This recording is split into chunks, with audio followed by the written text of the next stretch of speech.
तर माझ्या आदरणीय मित्रांनो, आपल्याला माहीत आहे का, की शिवाजी महाराजांचे किती व कोणकोणते गुरु होते?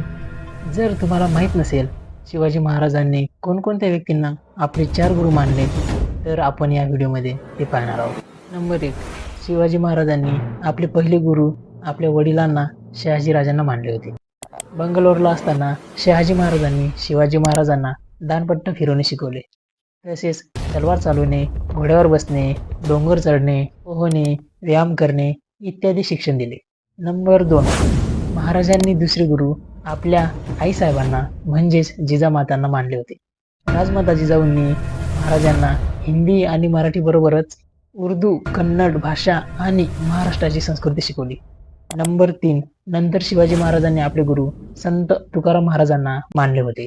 संत तुकाराम महाराजांचे विचार सडेतोड, परखड, सत्य, विज्ञाननिष्ठ, समाजातील ढोंगी, अन्यायी मनोवादी व्यवस्थेवर कोरडे ओढणारे होते. या त्यांच्या विचाराचा शिवाजी महाराजांवर प्रभाव होता. पुण्यातील लाल महालात संत तुकाराम महाराजांचे कीर्तन बाल शिवाजींनी ऐकले होते. त्यांच्या खऱ्या प्रबोधनाने शिवाजीराजे व मावळे मित्र प्रभावित झाले. संत तुकाराम महाराजांचे कीर्तन कुठेही असल्याची बातमी कळताच शिवाजीराजे आपल्या सर्व मित्रांना घेऊन कीर्तन ऐकण्यासाठी जात असत.